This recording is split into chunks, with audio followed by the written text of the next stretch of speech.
Deus abençoe vocês, meus jovens caros. Eu iria falar jovem dinâmico, mas eu já estou meio enjoado disso. Então, meus caros recém-adolescentes, aqui quem fala com vocês é Eduardo Teixeira e não existe cultura pura.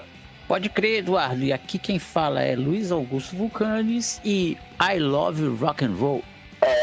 Terminamos de novo o podcast, né? A gente já conclui tudo. Mas beleza. E lá vamos nós. Bora pra vinheta.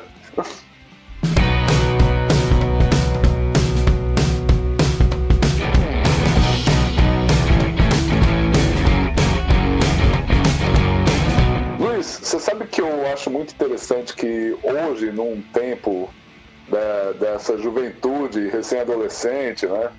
Como que eu posso dizer? Antigamente eu era chamado de jovem dinâmico, mas deixa pra lá. Eu estou me apropriando de um termo cultural. Olha só, hein? E eu falar recém-adolescente também já estou me apropriando culturalmente de uma música do Raimundos. E os fãs do Raimundos que descubram onde está essa frase recém-adolescente. Mas vira e mexe, Luiz, a gente tem visto na sociedade de hoje o pessoal falar que o cristianismo faz apropriação cultural. Isso se dá no quê? No punk rock cristão, ou no JCAC, né, Jesus Christ Hardcore, que é uma coisa mais assim da nossa área, o white metal, a galera lá do heavy metal que toca a música do Senhor, o heavy metal do Senhor, tem até uma música, né? O heavy metal do Senhor. E a gente vê muita influência da fé cristã dentro da arte, mas quando eu falei que não tinha cultura pura, toda cultura ela tem uma origem. E para uma cultura deixar de ser pura, basta eu ter contato com outra cultura. Aí essa cultura já deixou de ser pura. Sim. Isso eu falo de uma maneira super, assim, resumida. Por quê? Existe uma série muito boa no Bibotalk, que é um podcast que eu indico aqui, que se chama Os Outros. A influência de outros povos dentro da cultura judaica, dentro da cultura de Israel. Tanto que eu tô pegando um pouco do que eu tô falando aqui com o podcast, galera. É um papo de dois amigos aqui que sentam numa mesa de bar ou numa praça ou em qualquer canto aí e bate um papo, conversa. Então, basicamente, eu só enumero as pautas, enumero alguma coisa aqui e a gente fala daquilo que a gente tem um certo conhecimento. A ideia nunca é esgotar tudo, mas a gente abrir espaços para comentários, espaços para alguém aqui no comentário, seja de rede social, seja pelo YouTube, seja o que for, poder agregar algo, para a gente poder também sempre ter uma discussão sadia. Mas da onde eu tô pegando essa ideia é o quê?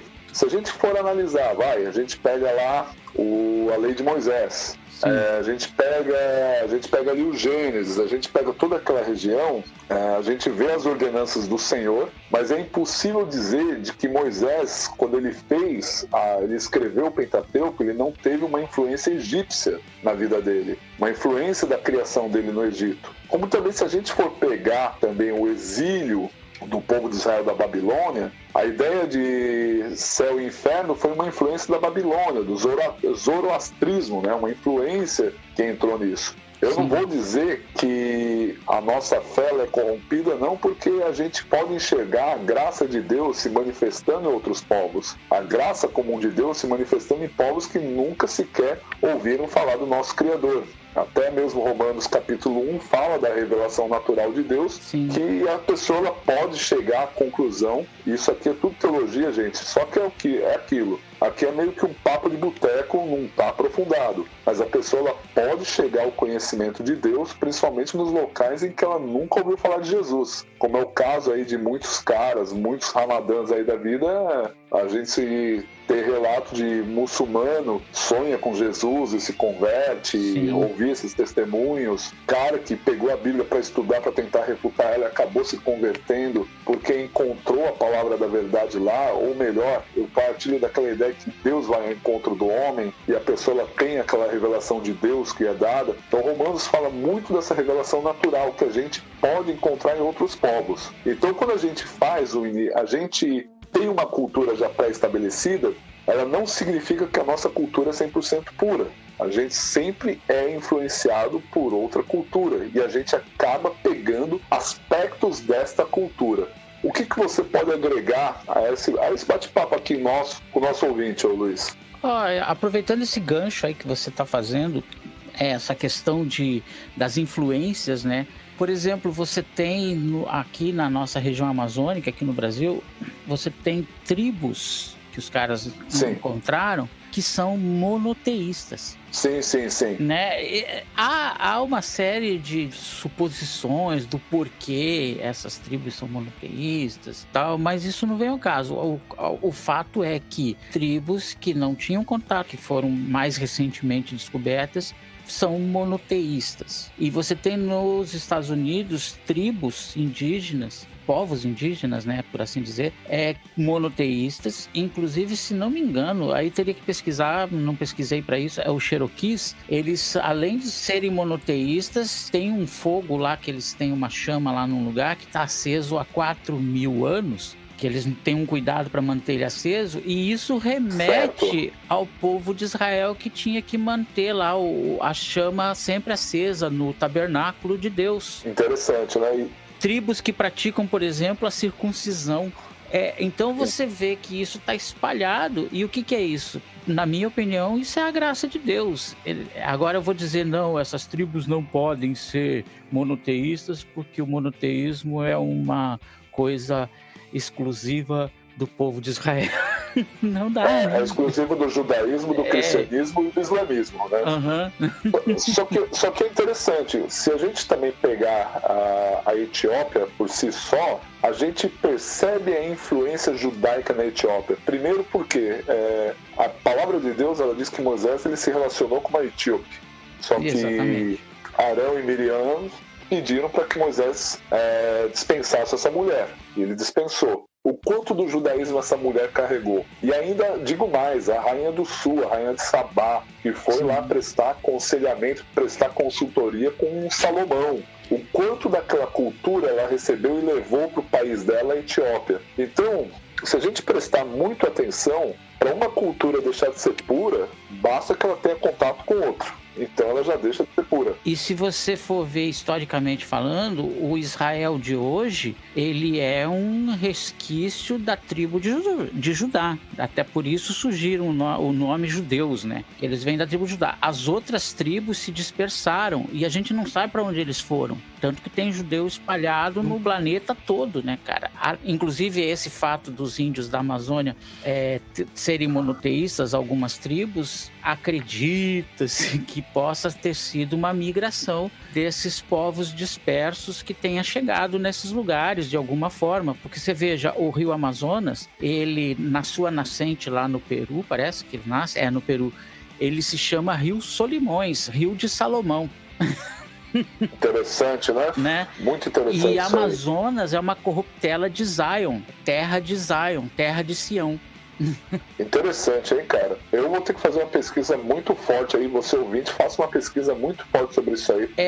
Existe um historiador brasileiro, ele inclusive era de origem indígena, 1810 por aí, 1890 por aí, nessa faixa entre o final do século XIX e início do século XX, que ele fez uma pesquisa muito séria sobre esse assunto, com dados arqueológicos, inscrições, por exemplo, na América, inscrições indígenas que se remetem ao hebraico mais arcaico, os símbolos, sabe, as letras. Então tem muita... Sim.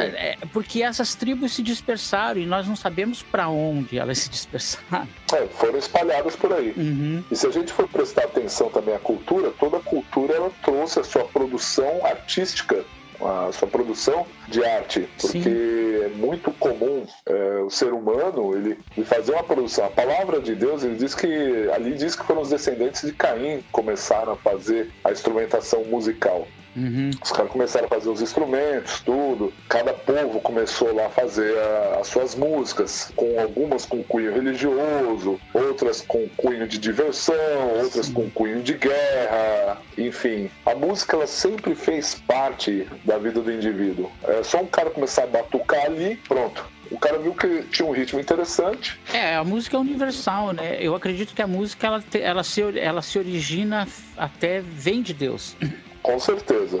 Até o C.S. Lewis, no primeiro livro da série, que são 7 livros, foi o último a sair, agora eu não tô lembrando do título, mas é o primeiro livro, que é o sobrinho, né, dos dois meninos, o menino e a menina, que eles vão pra Nárnia antes lá das outras crianças, e eles veem a criação de Nárnia. E quando eles veem a criação de Nárnia, na verdade, o Aslan, ele canta, né, ele entoa um cântico, e através daquele cântico as coisas vão sendo criadas, Nárnia vai sendo criada. Então a música, porque o C.S. Lewis entendeu isso, né, que a música, ela tá presente antes da criação. Interessante, né? Uhum. Isso me faz lembrar também até quando o povo ele atravessou o Mar Vermelho e os carros de Faraó foram soterrados pela água, quando eles foram afogados pelas águas do Mediterrâneo. Moisés ele entoou uma canção. Exatamente. Entoou uma canção a Deus. E você veja que há uma diferença, né? Porque Moisés entoa um cântico e Miriam, ela dançou. Mas ela dançou comemorando a morte daquelas pessoas. E Moisés repreendeu ela. Que coisa, é? É. Então bandido bom é bandido morto, Luiz?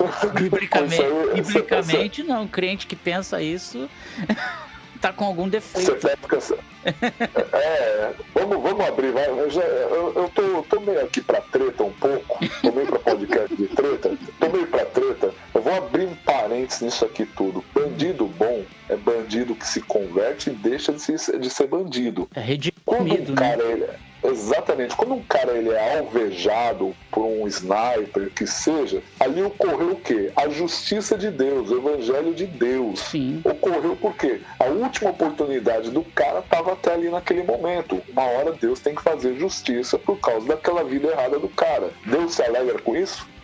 Não se alegra, porque a palavra de Deus diz que quando um malfeitor ele morre, não me lembro da passagem agora, mas quando um malfeitor ele morre, Deus ele não tem prazer na morte do ímpio. Exatamente. Não tem prazer na morte do ímpio, mas ele precisa aplicar a justiça dele. Qual que é a função da gente crente quando a gente vê a justiça de Deus sendo aplicada num caso como esse? É chorar com os que choram, porque com certeza aquele malfeitor ele tem uma mãe. Exatamente. E que tá chorando. Tem uma mãe que vai chorar por ele.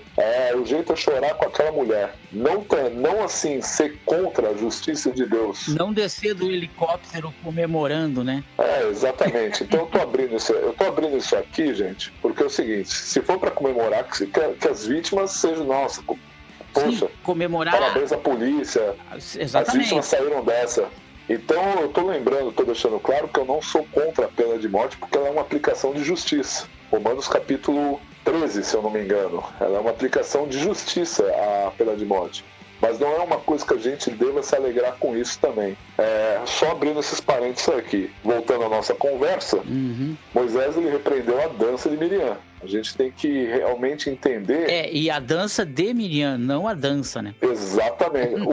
É tudo aquilo que a gente chama do quê? De ferramenta. Então a gente começa a ver cada povo produzindo uma arte. Tem uns recém-adolescentes que falam que o cristianismo ele faz uma apropriação cultural. E geralmente os recém-adolescentes têm apelido em inglês, cara. Pois é. O cara tá fazendo o apelido do cara é em inglês, o apelido do cara é em hebraico. Eu tô me fazendo isso aí porque veio um recém-adolescente chamado Lord Behemoth. Olha o nome aí. Apelidade de Lord Behemoth é pra você, viu, jovem? Essa aí é direta, não é nem indireta, é direta. O recém-adolescente colocou que em anos e anos ali, do cristianismo fazendo aquilo que ele sempre fez, apropriação cultural. E aí a gente vê em questões como o black metal da Noruega, né? O black metal da Noruega. É impossível dizer um povo não faz não carrega nada da cultura do outro. Senão eu não deveria nem usar a roupa que eu estou usando, você não deveria usar a roupa que você está usando, porque ela tem alguma influência, sim, de algum outro povo, e a pessoa que faz a crítica não deveria nem estar usando preto, porque é o seguinte, o black metal é norueguês, ele é exclusivo da Noruega. Se eu pego e faço um black metal em língua portuguesa, pelo amor de Deus, eu estou fazendo uma apropriação cultural. Então esse papo de apropriação cultural é um papo bobinho e infantil. E dentro desse papo de apropriação cultural surge o famoso não é teu lugar de fala. Pode falar alguma coisa sobre isso aí, Luiz? O que eu tenho para falar é o seguinte: o camarada critica, por exemplo, nós, no nosso universo de tocar punk cristão, né? Mas ele vai em festa de cosplay vestido de personagem japonês. Poxa vida, o cara ele vai em festa de cosplay de personagem japonês. Quer dizer, é uma hipocrisia, na verdade, né? Agora, dando uma opinião sincera, o que acontece é que a humanidade ela tem uma necessidade tremenda de estar sempre certa, né? Sempre de eu estar certo e você está errado. E com isso você cria uma narrativa, né? Que é uma palavra que está em moda agora, né? Que é essa questão da narrativa, de que o outro lado está errado porque ele fez isso e aquilo. Mas quando você aponta o que ele faz, ele não se considera errado, porque ele não está fazendo o que você faz. Ele é do bem, ele faz aquilo por uma causa justa, ele faz para defender as minorias. Você faz para se apropriar do que a minoria produziu e constrangê-la e oprimi-la. Você sempre vai ser o opressor e ele é o coitadinho do oprimido. Por quê? Porque é uma geração que não tem capacidade de defender uma ideia sem denegrir a imagem do que defende uma ideia diferente. É uma geração acéfala, que só tem 17 neurônios e alguns só tem 13 neurônios, né? Para bom entendedor... 13 neurônios basta. Né? Para bom entendedor, 13 neurônios basta. Então, quer dizer, é uma geração medíocre, sabe? Que o mundo só é mundo porque ele faz essas conexões culturais que faz com que ele adquira mais conhecimento e ele vá progredindo. Se a gente não tivesse essa conectividade, essa troca de informações, nós não teríamos ciência que eles tanto defendem, nós não teríamos a cultura que eles tanto defendem, nós não teríamos uma série de coisas que só foram possíveis por causa dessa troca de informações entre culturas diferentes. Sim, com certeza. E eu digo mais ainda, cara. Se eu me manifesto como defensor das minorias, então eu também tenho que ser um defensor dos ricos. Sim. Porque o rico comparado ao povo, é uma minoria, a minoria das minorias, né? A minoria das minorias, coitado dos ricos. Pô. Então, quando o pessoal começa a criar essas narrativas, não é o teu lugar de fala... Então eu vou abrir outro parênteses aqui. Quando alguém vem querer me dizer que não é o meu lugar de fala, ô fulano, é o seguinte, talvez não seja um lugar de conhecimento total, mas a partir do momento que eu e você somos seres humanos e habitamos o mesmo planeta chamado Terra, então é o meu lugar de fala também. Então fica quietinho, zipa tua boca aí, porque se eu tiver que falar, por exemplo, o cara tá batendo numa mulher ali, mas eu não vou fazer nada porque não é meu lugar de fala, né? É uma violência contra a mulher, né? Sim. Eu não vou poder fazer nada. Eu nasci de uma mulher, então aborto é lugar de fala pra mim também. Exatamente. Eu ia tocar nesse ponto. Você, por exemplo, se você falar eu sou contra o aborto, você não tem propriedade pra falar porque você não é mulher. Tá, mas vocês não lutam por igualdade? Então você admite que você é diferente. Sim, então... Se eu não posso falar de uma questão feminina porque eu não pertenço a esse universo, então existe diferença sim entre o universo feminino e entre o universo masculino. Então como que eu posso buscar igualdade se você não admite essa igualdade? E o fato é isso, cara. O fato é que se a gente prestar atenção em tudo, todos nós somos seres humanos. Seja pessoa, seja branca, seja pessoa, seja de pele preta, seja pessoa asiática, seja pessoa mestiça, todos nós somos seres humanos, porque todos nós somos dotados de comunicação. No mínimo, a gente é dotado de comunicação. A gente consegue, de uma forma ou de outra, se comunicar com outro povo. Até mesmo a arte...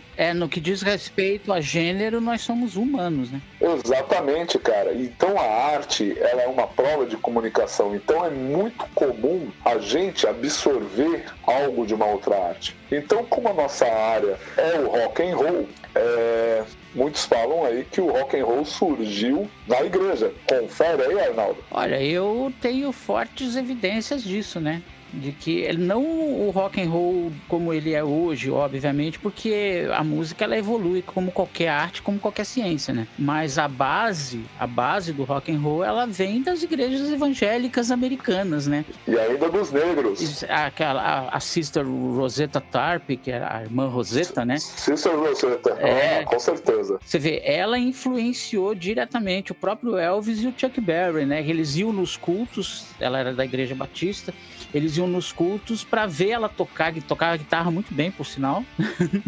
Toca muito a mulher. Né? Procura aí no YouTube Sister Rosetta que você vai ver. E toda essa galera nasceu na igreja, né? E depois, lógico, a indústria, porque a indústria quer ganhar dinheiro. A indústria viu que aquele ritmo era bom, que as pessoas se animavam com aquilo. Opa, vamos gravar esse negócio. Tanto que, se você pegar a cultura americana, os músicos das igrejas, até os anos 80, depois começou a haver uma segregação maior, mas até os anos 80, por ali, era normal esse pessoal gravar música a chamada música secular, e o pessoal da música secular gravar junto com o pessoal das igrejas, porque não havia tanta essa diferenciação. Música é música. Exatamente. E o rock, como você disse, como qualquer ciência ou como qualquer forma de arte, ela dá uma evoluída.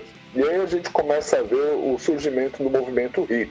O rock, ele vai lá, ele já começa a fazer aqueles lances meio progressivão, começa a ser aquele negócio que os caras começam a fazer um som mais trampado, aí começa a ter aquele movimento paz e amor, e aí os jovens começam a ter aquele momento que eles começam a se perder em drogas, ácido lisérgico, enfim. Sim. E alguns desses jovens se convertem. Eles se convertem, eles vêm do movimento hippie, eles aceitam o Cristo na vida deles, Jesus vai lá e transforma a vida deles e surge o Jesus Movement. Os caras fizeram uma apropriação cultural disso? Não fizeram. Eles sempre foram aquilo. Exatamente. Só que eles redimiram aquela área da vida deles. Eles redimiram. Eu até abro outro parênteses aqui. Tudo na vida da gente, a partir do momento que a gente aceita o senhorio de Jesus Cristo nas nossas vidas, todas as áreas da nossa vida devem ser redimidas. Tudo aquilo que a gente faz é para que seja manifestada a glória de Deus, inclusive as finanças. Não é só aquela questão, papo de teologia da prosperidade. A gente tem que também revolucionar a área da finança da vida da gente, para que Deus também trabalhe. A gente seja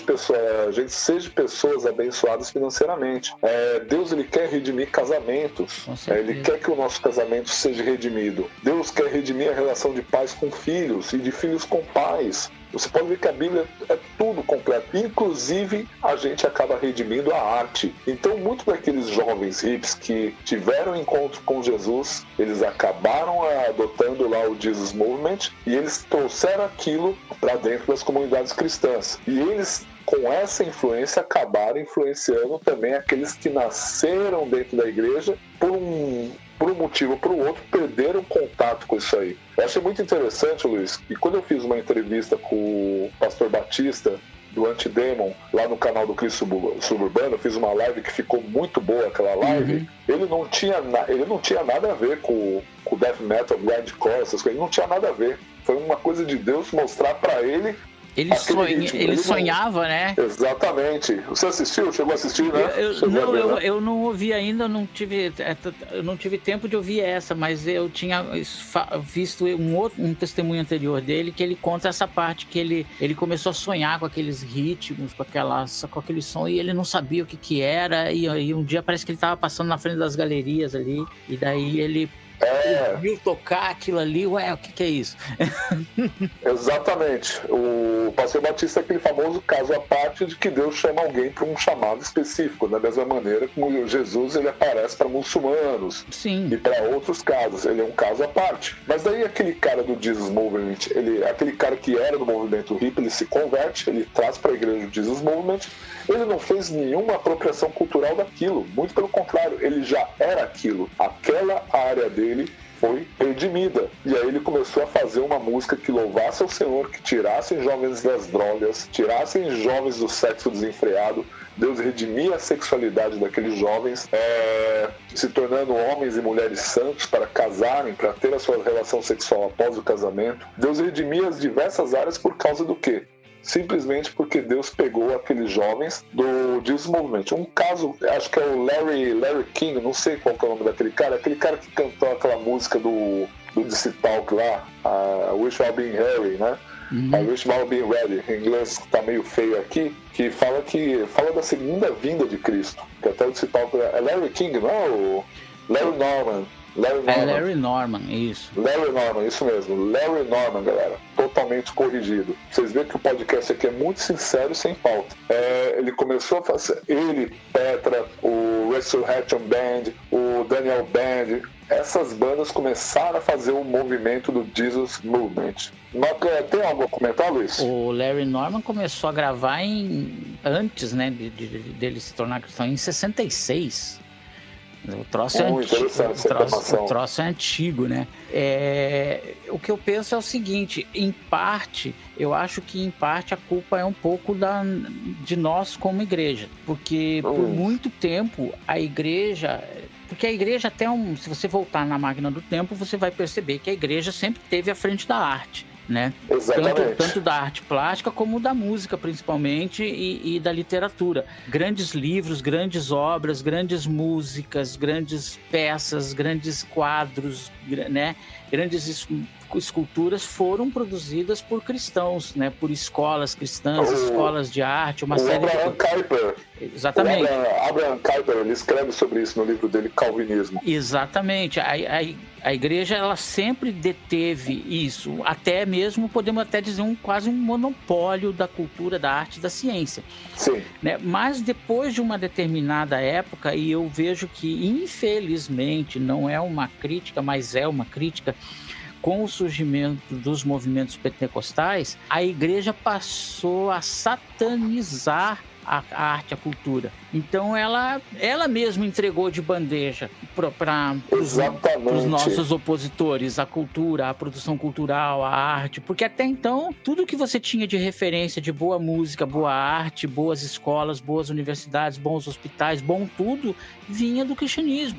Só para você ter uma ideia, Luiz, quem fazia muito essa separação de santo e profano era a Igreja Católica da Idade Média. Ela fazia muita separação do santo e profano, e após a Reforma Protestante, Lutero, que era um cara muito ligado em música, ele pegava essas músicas de boteco e punha a letra. Ele punha a letra cristã. Eu acredito que essa forma do surgimento do movimento pentecostal, que aí vem lá atrás, vem até antes de William Seymour, veio lá com o movimento Holiness, né? O movimento da santidade, em que as pessoas queriam se separar de tudo do mundo. Sim. E é lógico, o movimento pentecostal, ele surfou nessa onda, começou, eu acho interessante que nessas coisas começaram, eu achei muito interessante. Porque ele vem dos puritanos, né, o movimento pentecostal. Exatamente, sim. Um jovem ateu, ele tem um canal, é americano, cara, ele tem um canal muito legal lá ele tem um canal, se chama Punk Rock MBA. Ah, eu conheço. Se você entende inglês,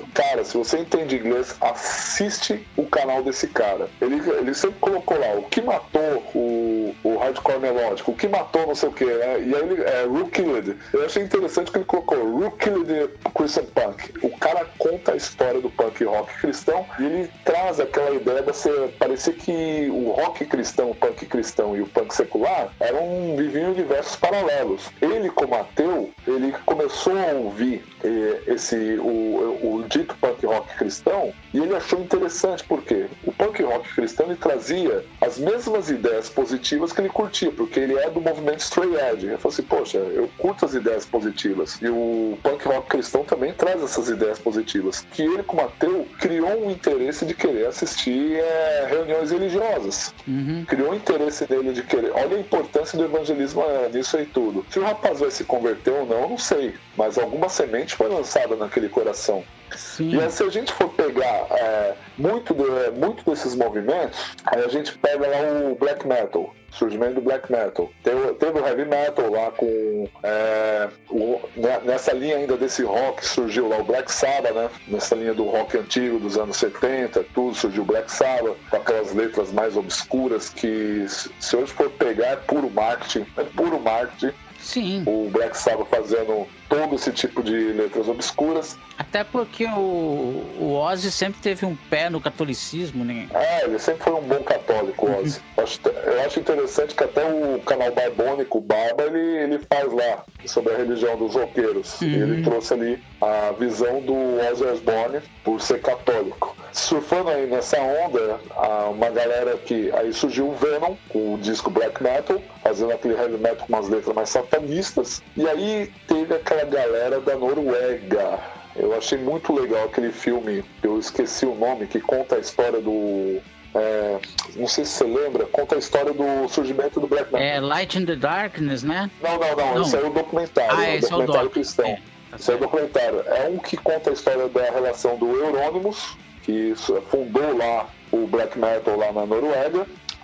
O filme, lógico, ele tem verdades e inverdades. O relacionamento dele com o Varg Vikernes, provavelmente, se eu lembrar o nome do filme, eu vou colocar o link na descrição. Vou colocar o link nessa descrição. E ele quis levar o Black Metal para outro nível. Então você imagina, jovens que viviam na Noruega, onde não havia problema, a Noruega era super segura. Por não ter problema, eles começaram a criar problemas. Então eles começaram a levar a sério esse negócio do Black Metal. Então você vê pelo menos a questão do Euronymous, ele começa, ele abriu o selo ali tudo, galera, eu não sou do Black Metal, então eu tô falando daquilo que eu vejo. Ele montou ali o selo, o pessoal fazia a reunião do Inner Circle. Nessa época eu não era cristão e eu tinha muita amizade com os caras que curtiam Black Metal, e os meus amigos que curtiam Black Metal gostavam de fazer umas invocações satânicas, os caras gostavam mesmo. Sim, e você vê que isso é cultural, né, cara? Porque a própria Noruega, ela tem raízes no paganismo muito forte, né? Independente da música. Sim, os caras começaram a ver o cristianismo como um inimigo que chegou lá, derrubando os deuses deles, enfim. A questão do Varg Vikernes é que ele era um cara assim que curtia já o paganismo. O Euronymous era aquele cara lá que usava um pouco do marketing, tudo, mas o negócio dele era Satã. E os caras começaram a botar fogo em igreja. O negócio começou a ficar sério mesmo. Inclusive lá um dos bateristas lá dessa turma matou um cara, o Varg Vikernes acabou matando o próprio amigo Euronymous. Enfim, o negócio começou a ficar sério mesmo. E o Black Metal Deus começou a levantar pessoas que gostavam desse ritmo. Eu não sei se o pessoal que converteu era disso ou não, mas aí o Light in the Darkness já diz muito sobre isso aí, que é um documentário, faz surgir bandas como o Mortification. E o Mortification provavelmente também não foi nenhuma apropriação cultural. É a pessoa que já curtia aquele som. Sim, até porque na Austrália o satanismo também era bastante forte, né, cara? Sim. Partindo ainda voltando para aquela questão do Jesus Movement, voltando para o lance também do punk, também muitos jovens começaram a se converter, que curtiam punk rock, e também começaram a redimir o punk. Aí a gente vê as bandas como One Bad Pig, a gente vê o Crash Dog, a gente vê um monte de banda assim clássica surgindo naquele período lá dos anos 80, o Pet Nobody, do Nobody Special, a Fearless Crew. A gente começa a ver essas bandas surgindo, trazendo também a mensagem cristocêntrica, e a mensagem é uma mensagem também contra as injustiças sociais que ocorriam também naquele tempo. E a gente vê também o surgimento do punk rock cristão, que foi fruto daquele Jesus Movement. Primeiro porque também não houve outra apropriação cultural, muito pelo contrário. A cultura do punk rock musical influenciou aqueles jovens a fazer aquele som. Aquela galera fez um som redimido. E aí o setor da música foi atingindo os diversos setores. Aí teve o gótico, teve um monte de coisa, era tudo galera que já curtia. Eu até me lembrei agora do testemunho do Mike Moore. O Mike Moore é do Christafari. Ele passava o dia chapando de maconha ouvindo Bob Marley, até que um dia ele teve um encontro com o Senhor Jesus e quis fazer um som cristão de reggae. E aí parece que ele falou pro pastor dele lá, não, eu era do movimento Rastafari. Aí o pastor falou, agora você é Christafari. Pegou, ele gostou do nome, Christafari, né? Christafari. E ele pegou essa ideia. Então, eu acredito que a fé cristã, ela não se apropria, muito pelo contrário, ela redime as coisas. Eu sempre eu falo isso muito, até minha frase de efeito, digamos assim, ela é baseada nisso. É que nós ressignificamos significados. Né? A gente ressignifica as coisas. Aquilo significava uma coisa ruim, a gente transforma aquilo numa coisa boa, né? Não porque a gente é um super-homem que faz as coisas acontecerem, mas porque o Espírito Santo nos faz agir dessa forma. Exatamente, cara. Primeiro porque também a gente acaba servindo ao Cristo. A gente serve ao Senhor Jesus e a gente redime isso aí. Isso aí me fez lembrar que até na cultura, voltando para o lance cultural, não pense que a nossa fé cristã também não sofreu uma certa influência positiva do paganismo. Vamos pegar um exemplo? A guirlanda. A guirlanda, que significa eternidade, é muito utilizada no Natal e nas coroas de flores, nos velórios. Quando é utilizado, uma pessoa vai lá e dá uma coroa de flores para a pessoa, não significa que aquilo é eternidade. Exatamente, é que nem esse pessoal que prega, crente não pode ter árvore de Natal em casa, porque a árvore de Natal era um símbolo do blá blá blá blá blá blá blá blá blá. Não, para nós ela não é símbolo do blá blá blá blá blá blá blá. Para nós ela é um símbolo do Natal, que é o nascimento de Cristo. Quer dizer, a gente ressignifica aquilo. As luzinhas que a gente coloca na árvore é para dizer que uma luz veio ao mundo. Exatamente, cara. E outra, eu achei muito interessante que no Natal eu usei muito. Aqui o Japão não comemora o Natal, ele não celebra o Natal. E pro Japão, o Natal é Papai Noel e árvore de Natal. Eles não têm, eles têm uma ideia vaga do que é o Natal. E eu pude usar o Natal como um instrumento evangelístico para as pessoas, para os japoneses, pelo menos, ter uma oportunidade de ouvir de Cristo. É um pouco difícil de conversão, porque é aquela velha história. Eu tenho tudo, por que eu preciso de Jesus? Exatamente. É aí que tá. Também é um dos países que mais tem suicídios. Por quê? Porque falta esse preenchimento que o Cristo traz ao coração da pessoa. Então, isso aí é assunto para um outro podcast, cara, que é essa questão da prosperidade, que ela é bíblica, sim, né? Sim, a gente vai encontrar, mas ela não pode se tornar um ícone na vida do cristão, né? Porque a própria Bíblia também diz pra gente escolher, ou você serve a Deus ou serve a Mamon, né? Então você escolhe aí o que você vai fazer, vai ganhar dinheiro ou vai ser um servo de Cristo, né? A mesma coisa que eu falo para você, crente. Marielle não vive. Quem vive é Cristo. Exatamente. A mesma coisa que eu falo para você, crente. Ou você escolhe Jesus ou você escolhe Lula. Ou você escolhe Jesus ou você escolhe o mito. Não tem meio termo, crente. Eu já vi crente colocar Marielle vive em hashtag. Você fala, poxa vida. Querer ter Marielle, querer ter Tchê, querer ter Lula, querer ter Castro. É uma prova de onde você quer passar a tua eternidade. Quem mandou matar Bolsonaro? Pelo amor de Deus, cara. Para com isso. Essas pessoas, né?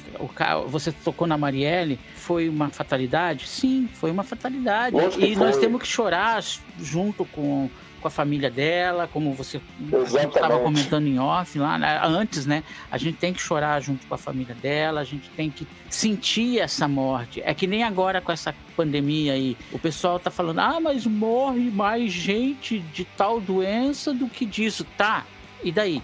Quer dizer que a morte dessas pessoas ela vale menos do que a morte das outras. Então eu percebo. Vamos voltar, né? Vamos voltar, porque acho que a gente está um pouco inflamado a gente está inflamado pelas questões do momento. Mas daí a gente fala do quê? Do rock cristão e de qualquer rock, heavy metal, punk rock, gótico. Tudo isso não é uma apropriação cultural. E quem fala geralmente de apropriação cultural é porque está procurando pelo em ovo. Sabe por que às vezes a pessoa ela fala muito de apropriação cultural? Porque faltou uma figura paterna e materna na vida dela. Exatamente. Simplesmente. E outra coisa, né, Eduardo? Como que você vai ter uma cultura pura no mundo globalizado? Não existe cultura pura no mundo globalizado, cara. É muito comum um povo manter as características da sua cultura, mas é impossível esse povo estar 100% em sua cultura, porque aqui mesmo eu vejo influências da cultura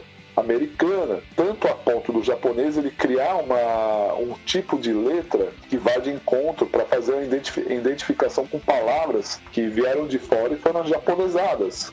Assim como a língua portuguesa a gente fala futebol, Sim. que é uma palavra que foi aportuguesada do inglês, aqui é a mesma coisa, a gente encontra palavras japonesas que foram japonesadas do inglês também. E aí eles criaram o quê? O katakana. O katakana é um tipo de escrita que identifica aquela linguagem japonesa que foi aquela linguagem inglesa ou a linguagem estrangeira que foi ajaponesada, né? Uhum. E o pessoal, ele mantém, por mais que eu perceba assim, o japonês ele é muito forte na sua cultura, a gente vê na arte, na música, nos mangás, anime, essas coisas, é impossível dizer que ele não tem uma influência de uma cultura externa também, porque ele tem, da mesma maneira, o cristianismo sofreu influência de uma cultura externa na vida dele, sofreu.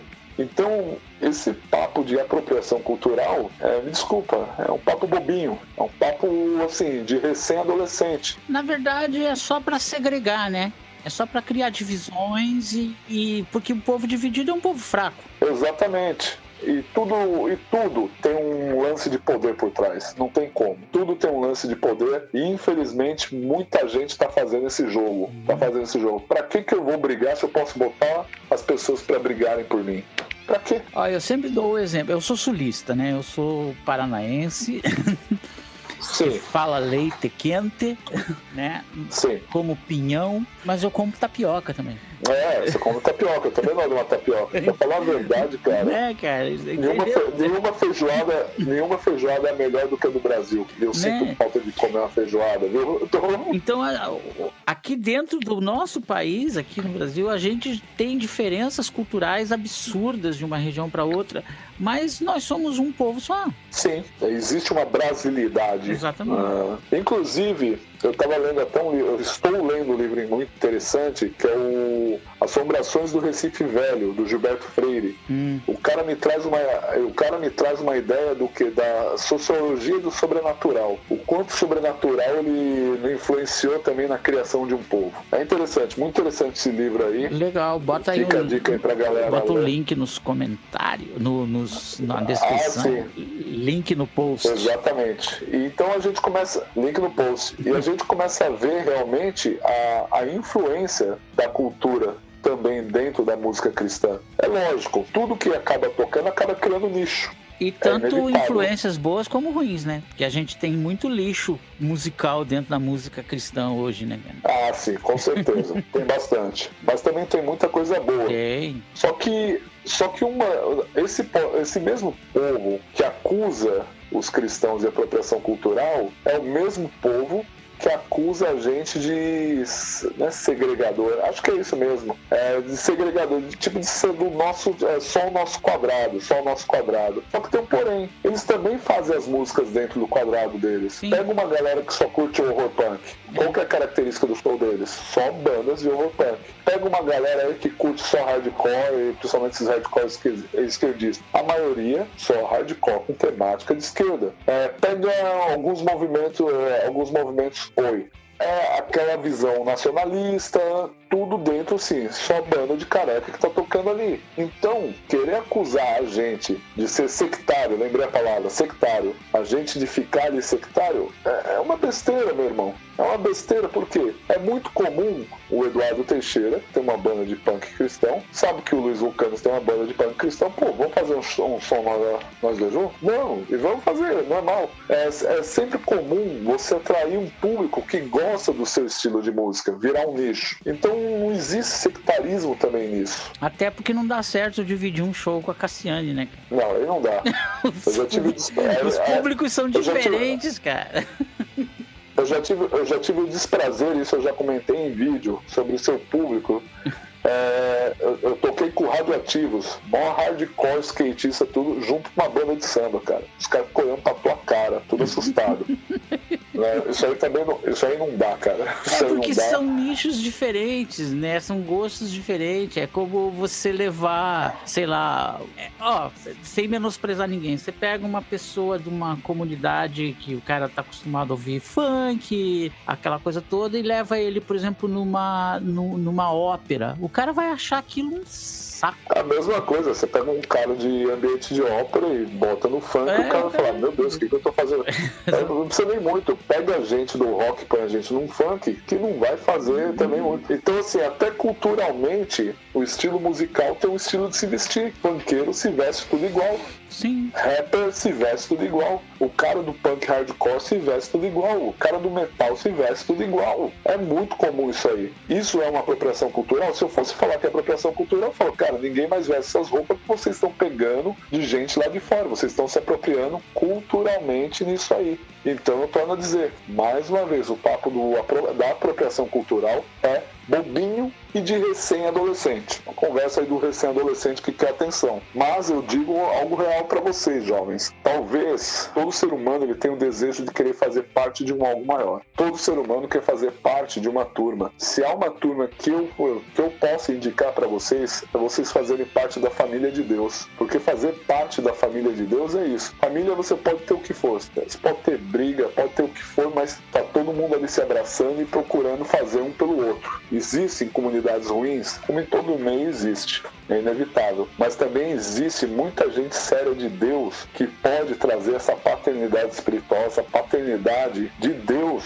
para a vida de vocês. Porque geralmente muitas dessas pessoas que querem entrar nessa tensão de papo de apropriação cultural, de papo de sectarismo, de papo, a gente falou diversos papos aqui, de lugar de fala, é porque está faltando a presença de uma paternidade na vida dela, e a paternidade melhor que não falha Deus através do seu Filho Jesus Cristo. Eu não posso deixar, Luiz, realmente, como todo podcast, como toda produção cultural cristã, não deixar de falar qual é a razão da nossa fé, com todo amor e tremor, com toda humildade, confiança, compaixão, flexibilidade, cooperação, paciência, amor, gentileza e respeito, de que realmente a pessoa ela precisa se entregar a Jesus Cristo. Aqui é um podcast cristão, Luiz. A gente sabe disso, todo mundo sabe disso, mas eu não posso deixar de dizer, de apontar para a pessoa quem é o autor e consumador da fé, porque é assim que a gente redime as áreas da nossa vida, a gente apresenta Jesus Cristo para as pessoas. Você tem algo a falar, Luiz? Tenho. Eu penso assim, sabe, Eduardo? Essa questão, tudo começa com o pecado. Tá? Tudo começa com o pecado, porque você veja, nós fomos criados para andarmos nus. Então quando você está nu, você não se apropria de nada, você tá nu, né? Você não vai usar a roupa do A, do B, do C, você não vai pintar o teu cabelo de branco, de amarelo, de vermelho, você não vai fazer o corte. Essa arrepiou, hein, irmão? Cabelo do céu, hein? Essa veio do céu, até arrepiou. O cabelo X, o cabelo Y, porque todos estão nus, todos vão ser iguais. A partir do momento que o homem pecou e ele passou a ter que se cobrir por causa do seu pecado, a coisa toda começou a deteriorar, né? Então um começou a querer ter a roupa melhor que o outro começou, aí um grupo criou um turbante diferente, o outro foi lá e copiou, e assim, então tudo é fruto do pecado. Esse eu não consigo achar a palavra agora, esse desajuste que existe na mecânica da vida humana, ela começa lá no pecado, né? A partir do momento que o homem ele deixou de obedecer a Deus, deixou de crer em Deus e passou a crer nos seus mitos, nos falsos deuses, ele se perde no caminho, né? E aí ele não segue mais naquele caminho central. Se nós abandonarmos o pecado e nos olharmos como iguais, tudo isso cai por terra, porque tudo isso vira, como Paulo diz, vira trapo de imundícia. É pano de chão. Amém. É pano de chão. Amém. Sabe? Estilo musical, estilo de roupa, estilo afro, estilo... Porque a branca não pode usar turbante porque isso vem da cultura tal. Tá, mas então por que a negra pode pintar o cabelo de loiro? Né? Então a gente começa com essas bobagens que são coisas do ego. E o que alimenta o nosso ego é o nosso desejo pelo prazer que vem do pecado. Quando a gente tem o desejo apenas de ser um com o outro, né? Porque Jesus falou isso quando ele estava partindo daqui, ele estava orando pelos seus ali, ele falou, peço, né, que eles sejam um, assim como eu e o Pai somos um. Para que a gente seja um povo só, para que a gente seja uma coisa só. aí nós seríamos sim fortes, mas nós estamos enfraquecidos justamente por essas divisões. Exatamente, Luiz. E é isso. Eu acredito que eu particularmente não tenho mais nada a falar, só simplesmente de que Deus deu o rock and roll pra você. Lembrei do nome do filme, Lord of Chaos, muito bom. Assista. E quem canta essa música aí é o Kiss, né? O Kiss cantou, só que antigamente quem cantava não era nem o Petra. O cara, acho que era Agent alguma coisa, a banda. Então, canta lá o... Se a gente fosse ser contra a apropriação cultural e até vou mais além, né? Eu sou meio até essa questão de propriedade intelectual, eu sou meio avesso a algumas coisas, outras não, mas eu nunca seria fã de Led Zeppelin, né? Porque ou banda pra se apropriar de coisas dos outros. Se fosse pra valer por isso, né? Se fosse pra valer por isso, eu não curtia nem os Ramones, que faziam cover de tudo quanto é banda. Ramones é mais banda cover do que música própria. Você sempre vai achar cover, Ramones tocando alguma cover. Cada disco você vai achar os caras fazendo uma cover de alguém. É impossível, cara. É uma grande bobagem, na verdade, tudo isso, né, Eduardo? Vamos ser honestos aqui. Você que tá ouvindo esse podcast, você gosta de música e você veio para Cristo com a música que você gosta. E você pega agora essa música que você gosta e usa ela para levar uma mensagem legal para as pessoas, né? Para mostrar que você tá feliz com esse Jesus que você conheceu. E você quer que... É que nem quando a gente era antes da conversão, né? Você descobriu um bar novo. O que você quer fazer? Quer levar teus amigos para um bar novo que você descobriu, cara. Tem um bar legal aí. Agora você tem Cristo. Você vai pegar a tua música, vai pegar a tua cultura, os teus costumes e vai levar pros teus amigos. Cara, eu conheci um cara que é muito gente boa, cara. Você precisa conhecer ele também. Exatamente. Se você é cristão, se você não é cristão e ficou curioso, cara, procure gente de Deus. Procure gente que pode passar a razão da esperança para você. Eu garanto que você tem um valor inestimável para Deus. Porque realmente o próprio Jesus, ele disse que a própria palavra de Deus diz que Deus deu ao seu mundo, deu seu filho deu seu filho para que ele fosse entregue na mão de pecadores, para que todo aquele que nele crê não pereça, mas tenha vida eterna. Ou seja, Deus ele deu Jesus para vocês e com isso Deus deu o rock and roll para vocês. Eu concluo dizendo isso. God gave rock and roll to you. Isso aí. Beleza, Luiz. Nada mais a declarar, né? Nada mais a declarar, só procurem a gente aí nas redes sociais, nos nossos canais, aquela velha história de sempre, né? Os nossos selos, o Cristo Suburbano tá cheio de lançamento aí, o Esconderijo Underground tá com lançamento, inclusive o Jota e o Forasteiros lançou um EP agora recentemente. Pessoal lá do Nordeste, você vê sendo lançado por um selo aqui do sul do Brasil, né? É isso aí que Jota e os Forasteiros, bem rock and roll, hein? A vibe ficou um troço meio psicodélico, ficou muito bom, cara. Eu gostei demais do som. Jota e os Forasteiros. JR é uma figura, né? Abração, JR. Se você tá ouvindo a gente, um abraço pra você, hein, JR. Então, beleza, Luiz. Eu vou ser sincero, eu sempre fiz a despedida, sempre a bênção sacerdotal, né? Faz aí a bênção apostólica aí pra nós. Então, que a graça de nosso Senhor e Salvador Jesus Cristo, o amor do Pai e a comunhão com o Espírito Santo esteja com todos. E todos dizem amém. Amém. É isso aí, galera. Deus abençoe cada um de vocês e até o próximo Celocast. Pode crer.